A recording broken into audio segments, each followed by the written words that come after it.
The sun was setting behind the mountains as the westbound train pulled away from Cedar Creek Station, leaving behind a cloud of steam and the lonely figure of a young woman sitting on her battered suitcase.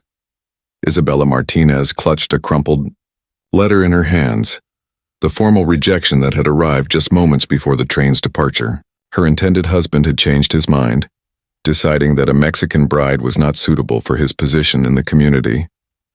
Sheriff Thomas McKenna was making his evening rounds when he noticed the woman in the cream-colored traveling dress, her dark hair covered by a simple white veil that marked her as a mail-order bride. At 35, Thomas had seen enough heartbreak in this frontier town to recognize desperation when he encountered it. "Ma'am, are you all right?" Thomas asked, approaching with the careful respect he showed all women, regardless of their circumstances. Isabella looked up with tears in her dark eyes, clutching the rejection letter. "Sheriff, please, I need your help. I have traveled so far and I have nowhere to go. The man who was to marry me has refused to honor our arrangement." Thomas removed his hat, his weathered face showing genuine concern. "What happened, miss?" "I'm Isabella Martinez," she said, standing with as much dignity as she could muster. "I answered an advertisement from Mr. Jameson for a bride. We corresponded for months and he seemed pleased with my letters. But when I arrived, his associate informed me that my heritage makes me unsuitable for his social position." Thomas felt anger rise in his chest at the injustice of her situation. "Miss Martinez, that is unconscionable. No one should be abandoned after making such a journey based on promises made in good faith." "Sheriff," Isabella said, her voice growing desperate as she noticed the darkness gathering. "Please take me before the sun rises. I will cook, I will clean, I will not complain. I ask only for shelter and the chance to earn my keep honestly. I cannot return home with such shame, and I have no money for passage elsewhere." Thomas looked at this brave woman who was offering to work as a servant, rather than face the humiliation of returning home rejected. Her pride and dignity, even in desperate circumstances, spoke to something deep in his character. "Miss Martinez, you should not have to beg for basic human decency," Thomas said firmly. "Cedar Creek may be a rough town, but we do not abandon women in need." "I do not ask for charity," Isabella said quickly.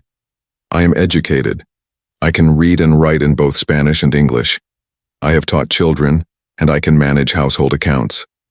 I simply need someone to give me the chance to prove my worth through honest work." Thomas studied her face, seeing intelligence and determination alongside the fear. "Miss Martinez, I have a large house that has been empty too long since my wife passed 3 years ago. It could use the attention of someone who understands how to make a house feel like a home. If you are serious about honest work, I would be willing to offer you employment as my housekeeper." Isabella's eyes filled with tears of relief. "You would do this for a stranger, even knowing what others might say about harboring a woman who was rejected by another man?" "I would do this because it is right," Thomas replied simply, "and because anyone who judges you for circumstances beyond your control is not worth considering." As they walked toward Thomas's house in the gathering dusk, Isabella carrying her single suitcase and Thomas leading the way with a lantern, she felt something she had not experienced in months: hope. "Sheriff McKenna," she said quietly, "I promise you will not regret this kindness. I will work harder than any employee you have ever had." Thomas glanced at this woman who was determined to earn her place through dedication rather than expectation, and realized that what had started as an act of charity might actually be the answer to his own lonely existence. "Miss Martinez, I suspect that by offering you shelter, I am the one receiving the greater gift." Over the following weeks, Isabella transformed Thomas's house from a bachelor's neglected quarters into a warm, welcoming home.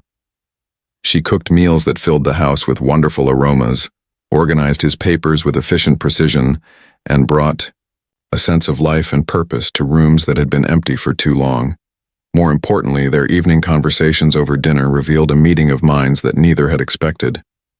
Isabella's education and insights challenged Thomas's thinking, while his stories of frontier justice and community building fascinated her with their tales of men and women building civilization from wilderness.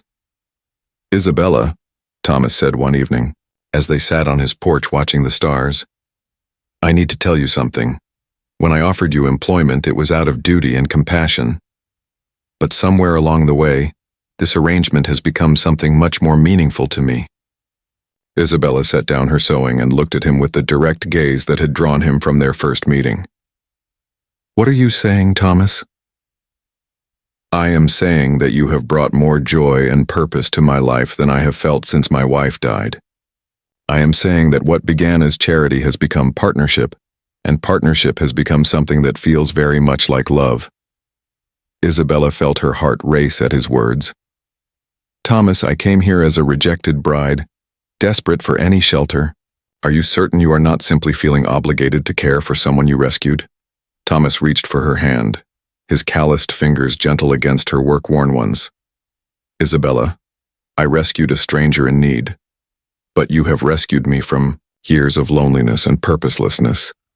If anyone is obligated here, it is me, to the woman who reminded me what it means to share life with someone extraordinary." 6 months later, Isabella Martinez became Isabella McKenna in a ceremony at the small church in Cedar Creek, with half the town in attendance to celebrate the sheriff's marriage to the remarkable woman who had won the respect of everyone who met her. "You know," Isabella said to Thomas as they danced at their wedding reception, "when I begged you to take me before the sun rose, I thought I was asking for employment. I had no idea I was actually asking for the chance to find where I truly belonged." Thomas smiled at his bride, remembering the desperate woman on the train platform who had become the center of his world. Sometimes the best marriages are not the ones that begin with romance, but the ones that begin with respect, grow through partnership, and bloom into love when two people discover they are better together than they ever were apart. Sometimes, the most important journeys end not at the destinations we planned, but at the places where we discover that home is not a location, but a person who sees our worth when the rest of the world has decided we have none.